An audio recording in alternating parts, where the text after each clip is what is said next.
My name is Esther Jacob. I'm the founder of Authentic Worth. I've also got a book publishing company called Authentic Worth, dedicated to aspiring authors that want to write and publish their first book. I also have an online blog for young and mature women called the Women's Worth Conference Group. I also enjoy recording videos on my personal YouTube channel, which is Esther NJ, and I'm also due to create another YouTube channel called Authentic Worth in January 2021 about book writing tips, online seminars and workshops. I'm also a strong advocate in influential speaking and also a multi-published author of 4 books. I enjoy hosting monthly workshops and annual book launches, and I also coach, mentor and support aspiring authors in finding their purpose through creative writing and storytelling. And I've also created an online depth course teaching about the fundamental and practical steps on how to write and publish a book for beginners. I do strongly believe that a book is one of the best ways to create awareness, stand out from the crowd, and boost an individual or organization's brand. And my hobbies include traveling, recording videos, writing blog posts, singing in the choir, baking, public speaking, and helping the community. And for more information about myself, you can visit the website on www.authenticworth.com. So now we're going to play a quick icebreaker, and it's called the M&M game. So what I'll need all of you to do is to choose one colour, and once you've chosen a colour, you need to answer questions that are related to that colour. Does that make sense? Yeah. Perfect. I've picked red so Red. far. Perfect. Thank you, Amy. I've picked blue. Blue for Serene. Perfect. I've picked yellow. So who's that? Is that Sheryl? Okay. Is that Sheryl? Yeah, that's me, Esther. Yeah, yellow. Okay. Anyone else? Yeah, that's my colour as well. I don't know, are we both allowed to have the same colour? Yeah, you can. Yeah, any colour you like. I'm going to start with the reds.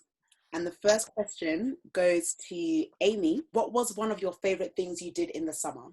I continued with my writing. So now is what we've all been waiting for. So who are the newest authors of today? So the first person I have is Matilda Essay. I'm going to read a bio about Matilda and she will introduce herself to you as well. So Matilda Essay is an educationalist, social commentator, and a public speaker who uses her discipline in different contexts, empowering and encouraging people to adopt a healthy diet and lifestyle. She believes that good health is wealth. Without it, we cannot achieve anything.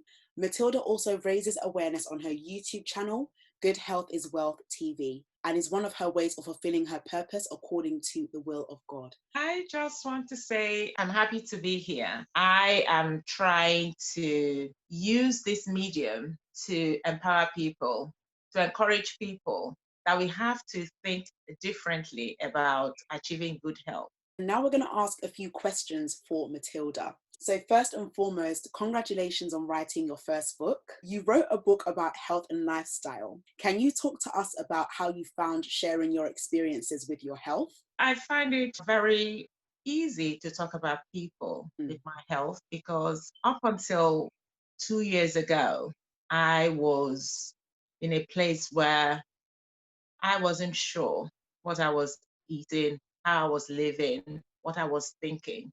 I try to tell people that when it comes to achieving good health, we have to look at the person holistically, not just saying, oh, it's diet and exercise. No, I have to change my thinking, my diet and lifestyle to be able to get to where I am today. You're only thinking about going on diet to be healthy. No, you never go on diet to be healthy.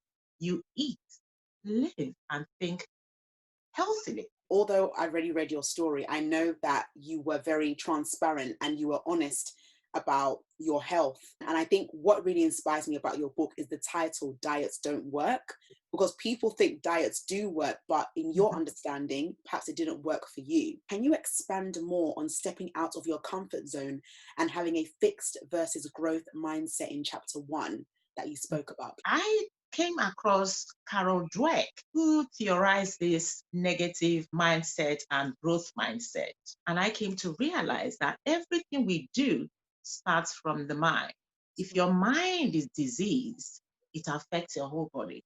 It was when I healed from within, I was able to see the difference between the fixed mindset and the growth mindset. A fixed-minded person would say that whatever they are going through is what they were born with. There's no way they can change it. Somebody who has a growth mindset would say, I have to do something about this. I really want to touch more upon what you said about inner healing and working on yourself. The beauty about your journey is that you started within. It wasn't how you felt on the outward appearance, but how was your mental state? And it really does tie in well with my new book. But with what you've stated, it's that if you know you want to look a certain way and you want to be healthy, you have to start declaring it in your mind before it comes out of your mouth. Now we're going to move on to the next author, Paul Robotham. So if you can also give him a round of applause, please. So Paul Robotham is a new author who has found a hidden gift, the ability to write. After working in civil engineering, he became a mathematics teacher. With 25 years of teaching experience in both primary and secondary schools, he has created a strong affinity with young people. His latest quest into children's fiction shows once again the power of determination. He strives to model the strength of character he desires young people to emulate. His writing appeals to youth and adults alike, as the unraveling of life is not defined by age. His first book, Rage, touches on many aspects of human existence. What would you like to say to the audience before we proceed with your questions? First of all, thank you, Matilda, for your very informative talk. It's got me very curious about your book. And you mentioned Carol Dweck. I happen to have Joe Bowler as well. So mass learning is a lot to do with growth mindset. I talk about that all the time to my students and the holistic approach. And I think it kind of links on nicely to my book and the purpose behind it. I'm excited about my book and have been for a number of years. I wrote it back in 2016 and it took a while to take off, as these things do. I'm very grateful to Esther for just getting behind me and getting it published. What is the purpose of your book and what message do you want to give out to your readers? I was really keen to write a book. It was about just stretching myself, trying something new. And I'm so glad I did it. The purpose really, I think, is to have a wider impact. I'm very passionate about education, helping young people. As much as I've had many thousands of kids now through my door in terms of my teaching career, I want it to be much wider. One of the things I say to young people is like everyone has a book inside of them as well. So it's encouraging them to write, because I think like it's one of the things you do in your workshop, I believe, Esther, is, the writing is part of therapy. How does your book appeal to young children at this time? How can it relate to their mental and emotional well-being? Well, I think, as you said earlier as well, the importance of speaking. And I know when I met you and we talked about my book, you're talking about having a tagline on the title to give it a bit more meaning. And I did. And I think that really helped, because I think now it has a bit more purpose. So underneath the title, it says, if you can learn to speak it, you can surely break it. The importance of speaking how we feel is so important. So when I talk to my young people now, I've got like 15, 16-year-olds, and I say, boys, especially the boys, talk to each other, find someone you can trust, talk. And it's an adult read, so, please feel free as well if you're interested. Get the book. And not only get the book, you might even win the book today. You might win the book. Yeah. Thank you very much. Does anyone have any questions for Paul at this time, please? I don't have any questions. I just want to make a comment, if that's okay. Of course. Yeah, I would like to win this book because it has a correlation with what I'm talking about, anger. Because when we talk about weight gain and obesity, I think they are symptoms of deep underlying issues that have not been resolved, and most especially with anger, as I've said before. So that's just what I wanted to add to it. Okay, so the next person we have, we have Cheryl Cebustio, and she will be talking about her new book, The Property Process. So we can also give her a round of applause, please. So Sheryl is a wife and mother of two who invests in buy-to-let properties and has been actively involved in a number of property refurbishments, which she has a keen passion for. She's also the founder of First Property Steps, following her challenging experience of once being a first-time buyer. She supports a number of first-time buyers through the purchasing process by providing information and clarity that allows them to understand the exact steps and make their own informed decisions. Cheryl's desire is to equip and empower many first buyers with information and experiences to assist them in successfully navigating the purchasing process and fulfilling their dream of becoming a home owner. First and foremost, congratulations on writing your first book. Whoop, whoop. Your book about the property process is essential at the times we are living in now. Quite a lot of people throughout the pandemic has taken the opportunity to get on the property ladder. Can you briefly explain the purpose behind your book and why you wrote it, please? The main purpose for me was coming from a place where, as you rightly said, I was a first-time buyer and found the actual process very complex. I didn't really know what to expect. And what I really feel I wanted to do was to break it down and really simplify that process. I would say there's kind of three main reasons as to why I wrote the book. So the first one would be that obviously buying a property is a very, very big financial commitment. I wanted to be able to kind of share my experiences, share the knowledge that I've gained so that other people can actually go into it, if it is the path that they want to do, but go into it knowing what to expect, knowing pros and cons of certain things so that they can make those informed decisions and not kind of just go into almost like an unknown world sometimes. That's what it really felt like for me. Go back to the basics of just buying a house. I find that there are books out there mainly around kind of investing in property, which I think is great because that's another avenue for certain people. But for people who just, want to become homeowners, just going back to the basics of what that process looks like and really just breaking it down so that it can be understandable. And as I said, just understanding what steps will come up next. And then also my last point was the reason I wrote it, I had a bit more time being in lockdown. I was at home, as many of us were, and I really felt encouraged by lovely Temi, a good friend of mine, who really encouraged me to write this book. And I wanted to leave that legacy, particularly for my children as well. My next question to you is, what are the top tips you can give to an aspiring first-time buyer that is considering to get on the property ladder? These three things that I'm going to mention, they are in my book as well, so I go into a lot more depth about them. But the first thing I always suggest is finding out what you call your affordability. So this is just a quick estimate that a mortgage broker can do for you. So they'll look at income, expenditure, and just give you a rough estimate of how much a mortgage lender would lend to you on that basis. Secondly, I would say keep an eye on your credit score. And the last thing I would say is when you are looking for a property, or if you're looking to purchase a property, just remember what's important to you. I think it's very easy to kind of look at what other people are doing sometimes, or you see a big house and you think, oh, that's what I want. But actually, it's sometimes coming back to what is it that you need? What is essential to you? Is it that you need a bigger garden? Do you need a drive? And just have that as your focus when you're out there looking and searching as part of your research as well. For those of you who are looking to get on the property ladder, please do get this book. Where can people find your book? It's on Amazon. You've got the Kindle and the paperback on there. And also on my website, which is www.firstpropertysteps.co.uk. So moving on to our next author is author Serene Moraine. Hi Serene, welcome. Hello. So Serene has worked with young children all her life and enjoys writing poems in her spare time, all coming from her experiences. She's part of a worship team called Unashamed for 5 years and is a kind and loving individual. She enjoys expressing herself on paper and sharing her life with others to bring restoration, hope, love, joy, and more importantly, internal healing. With her encouraging nature, her poems are purely straight from the heart to give back to the hopeless and restore hearts to God.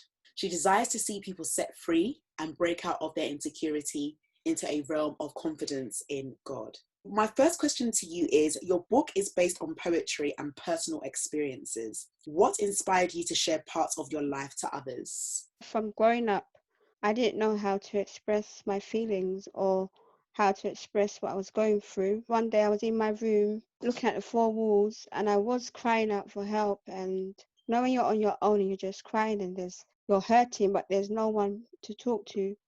I just sat down one day and wrote how I was feeling and how I was hurting and the pain. I didn't even know it was a poem. I showed someone and then they said, Serene, do you know this is a poem? And I said, really? And the person said yes. And then that's how I started writing more and more and more of how I was feeling inside, because For me to talk to you, it won't work like that. It takes me a long time to even express how I feel or what's going on in my mind. For me to write it as a poem, it's easier because for one, it's coming from my heart, and two, it's truthful. I love the way you mentioned that. Initially, it probably wasn't even going to be a poem. And it's quite similar to like my story, because even when I had my blog, I didn't know it was going to be a book. And then I had a journal. I thought it was just going to be a journal. But I love the fact that you've used what you wrote to turn it into a poem. If you remember last year when you came to our first authors of our generation, I told you that your book is more of like a psalm. Easy to read, understandable, relatable. My second question is, I am aware that this book means a lot to your heart. What inspired you to start writing it? My pain might help someone else's pain, because it's not everyone that can express what they're going through in words. That's what made me start writing poems and turn it into a book, because my poetry can help someone else that may not know how to even write a poem. And also sharing my story, it will help someone, because there's loads of people that we may know or we don't know is going through a lot of heartache or maybe stress. I love the way you've also included God, because we know that God is the ultimate. There are times where you do want to vent out to people, but you don't really know who to trust. And it's not to say that we have to go around saying, I don't trust anybody. No, because we do still need people, but only to a certain extent. The main source of strength and the source of trust that we know we have is the Father. But at the same time, you're giving an opportunity for people to also relate to your story. And that can also enable people to trust God because of the way they see you. My last question for you is, what is your favorite poem and why? I would say my favorite one is when I can express my thoughts and feelings about God, because he's helped me a lot, because it all started with him, because he gave me the ability to write how I'm feeling on paper when I couldn't express it by talking. He gave you the ability to express it on paper when you couldn't even talk about it. Wow. Does anyone from the Unashamed worship team want to also contribute? I just wanted to say, like, just overall, just congratulations to every author that is on this platform. I mean, I can only imagine the amount of work, the time, the sacrifice, the dedication, the prayers, everything that's gone into when it comes to a book launch or any book, do you know what I mean, that has to be published. So congratulations. I just wanted to say that very personally onto Serene, just like, well done. We love you. I mean, to hear the way how you've spoken about your book today, as well as the way how you expressed it, I just felt so touched. And I just know without a doubt that many people are going to be immensely blessed by what it is that God has used you to do. And I just feel so proud of what it is that God has enabled and activated in you at this appointed time to be able to release. I'm just so proud of you. And I just want you to know that we love you and that we support you all the way. And it's an absolute blessing to be here on this platform, to hear all the authors and to hear you today as well. God bless you. Thank you. I could feel the realness when you speak about the book.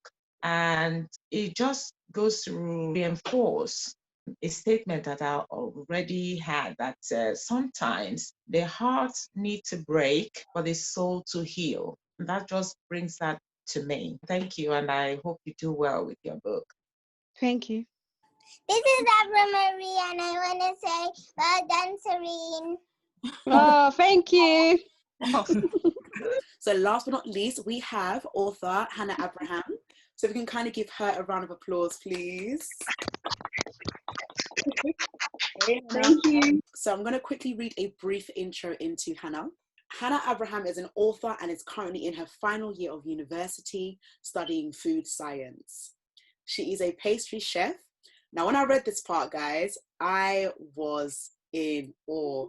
I said to myself, a pastry chef. And people that know me, you know I love my food.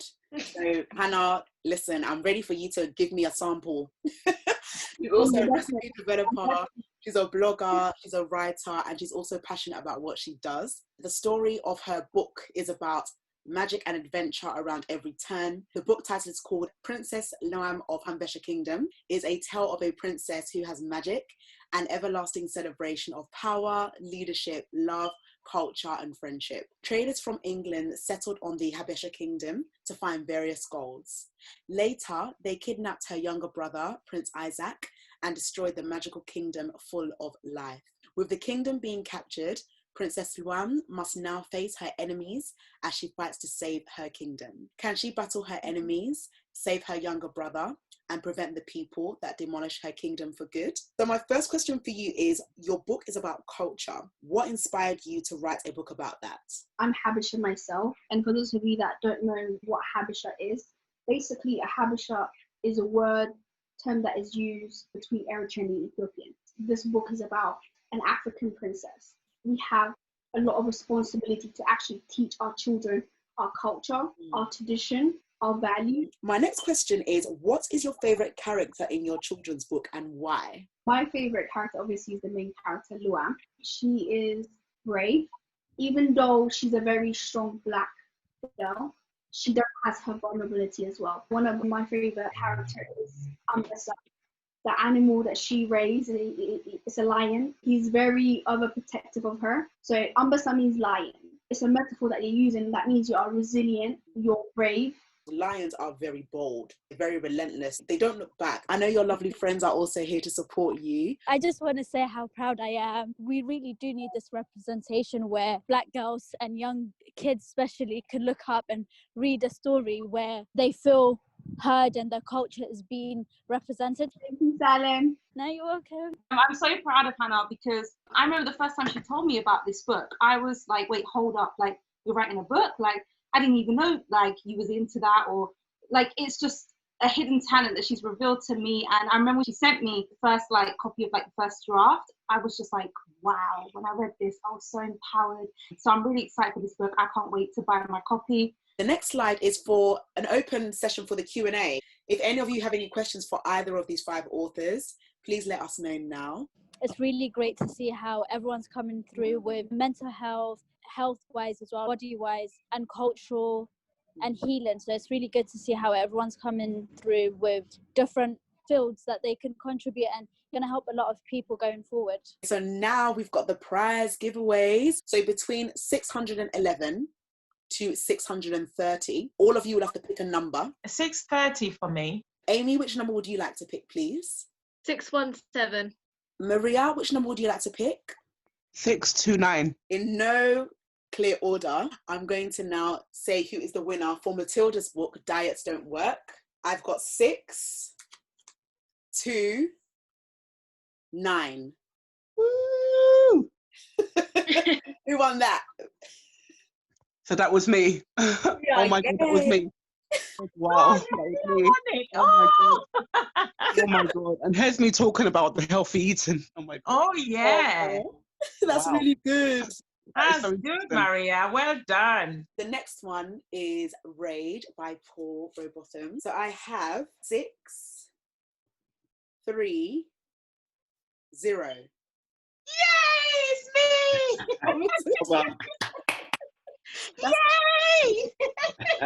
That is perfect. Okay, so Matilda. That's what I wanted. Woo-hoo! I'll also hook you both up after the session. So well done, Matilda, for. Thank you. You are welcome.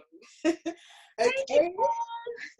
You're welcome. Enjoy the book. Yeah, thank you. The third book is The Property Process by Sheryl. I have got a number 6, 2, 0.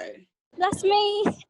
Thank you so much. That's the book that I was looking at as well. And last but not least, we've got The Power of a Forward-Thinking Mindset. I've got 6, 1. You want to hear the last one? Mm-hmm. So 6, 1, 7. Hey, who's that? Me. Well done.